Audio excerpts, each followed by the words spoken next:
Hello friends, नमस्कार।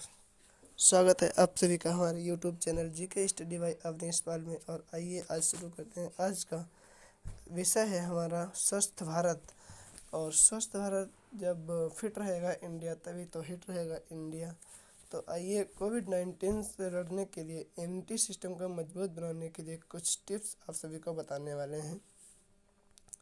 तो आप सबसे पहले टिप्स आपका है ये, एक दिन में कम से कम 4 गिलास गर्म पानी पिएं और अपने दैनिक जीवन में निम्नलिखित फूड्स को शामिल करें जिससे आपके इम्यूनिटी सिस्टम को बढ़ाया जा सकता है। तो सबसे पहला फ्रूट है आपका इसमें संतरा। तो संतरा जो है इम्यून सिस्टम में सुधार करते हैं और आपकी त्वचा में सुधार करते हैं। वे शुगर कोलेस्ट्रॉल के स्तर को नियंत्रित करके हृदय स्वास्थ्य में सुधार करते हैं। तो संतरे से सांस की बीमारी जैसे कुछ फ्लू, खास प्रकार के कैंसर, संधिशोथ, अल्सर, गुर्दे की पथरी के खतरे को कम करने में मदद करता है। आइए आगे बात करते हैं नींबू पानी की। ये नींबू पानी दोस्तों ये बहुत ही अच्छा आपके लिए है। इसमें जो है नींबू में विटामिन सी उच्च मात्रा में होती है और नींबू एक प्राकृतिक एंटीऑक्सीडेंट है। इसमें एंटीवायरल और जीवाणुरोधी गुण होते हैं जो इम्यूनिटी को आपको बढ़ाते हैं।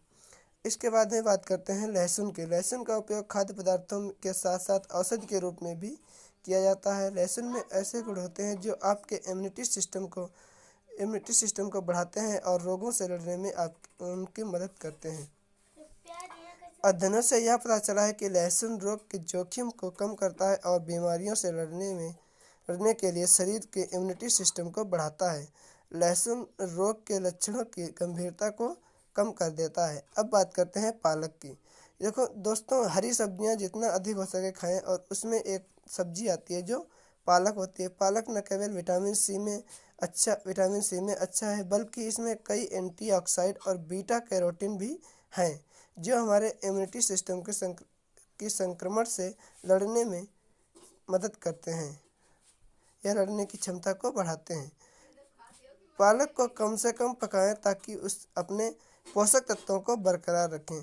हालांकि हल्का पकाना इसकी विटामिन ए को बढ़ाता है और इसकी मदद से अन्य पोषक तत्व ऑक्जेलिक एसिड और मुक्त हो जाता है। अब बात करते हैं दही की। दोस्तों दही विटामिन डी का बहुत ही बड़ा स्रोत है और इसमें विटामिन डी इम्यून सिस्टम को नियमित करने में मदद करता है और रोगों के खिलाफ हमारे शरीर को प्राकृतिक सुरक्षा प्रदान करता है।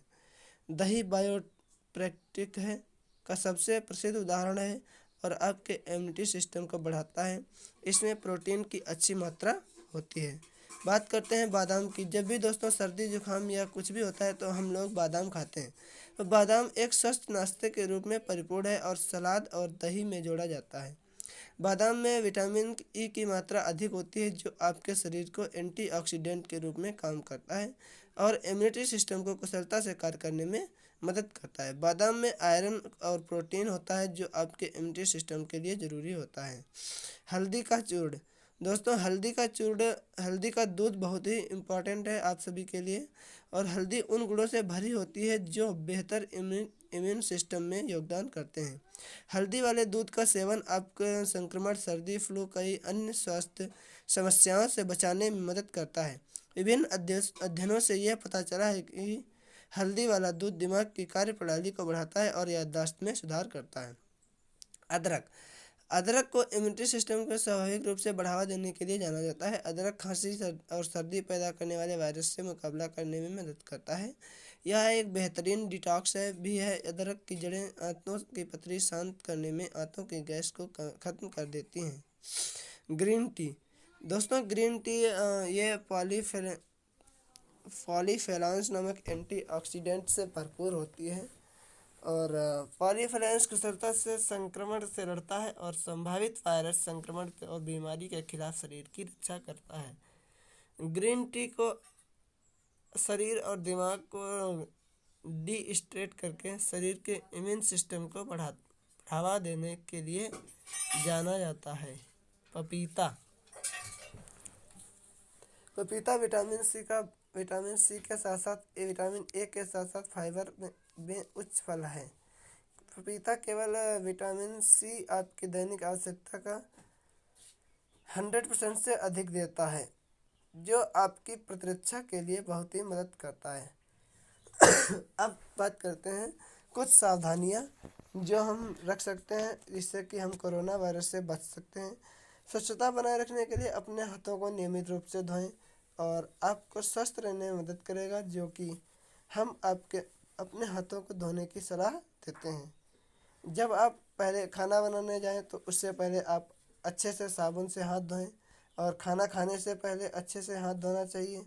और नाक साफ करने से छींकने खांसने के बाद तुरंत अपने हाथों को अच्छी तरह से धोना चाहिए। किसी भी शारीरिक घाव का इलाज किया है तो उसके तुरंत बाद आप अपने हाथ साबुन से धोएं। किसी भी बीमार व्यक्ति के संपर्क में अगर आए हैं तो तुरंत ही अपने हाथों को साबुन से अवश्य धोएं। आइए बात करते हैं वॉशरूम का उपयोग करते समय के बच्चे की मदद करते हैं या डायपर बदलते हैं तो अपने हाथों को अच्छी तरह से साबुन से धोना चाहिए। अगर आप किसी जानवर के संपर्क में आए हैं तो उसके बाद में तुरंत ही साबुन से अच्छे से हाथ धोना चाहिए। और सफाई करने के बाद कचरे के संपर्क में आने के बाद हाथों को अच्छी तरह से धोना चाहिए। इसके बाद में टिप्स नंबर 4, कृपया धूम्रपान को छोड़ दें और तंबाकू भी छोड़ दें, क्योंकि तंबाकू का सेवन हमारे शरीर के लिए बहुत ही हानिकारक है। तंबाकू चबाने और सिगरेट पीने से हमारे शरीर में रोग प्रतिरोधक क्षमता कम हो जाती है। यह निमोनिया, इन्फ्लुएंजा जैसे संक्रमणों की अधिक संभावना पैदा कर देता है। तो धूम्रपान अधिक गंभीर और लंबे समय तक चलने वाली बीमारियों को पैदा करता है। तो धूम्रपान में रक्त सुरक्षात्मक एंटीऑक्सीडेंट जैसे विटामिन सी के निम्न स्तर का कारण बन जाता है। तो इसीलिए दोस्तों हमारा आपसे निवेदन है कि धूम्रपान ना करें और जो भी कर रहे हैं वो तुरंत छोड़ दें। कृपया शराब का सेवन भी न करें। जो लोग शराब का सेवन करते हैं उनसे हमारी यह दरख्वास्त है कि आप सभी लोग शराब का सेवन बिल्कुल ही ना करें।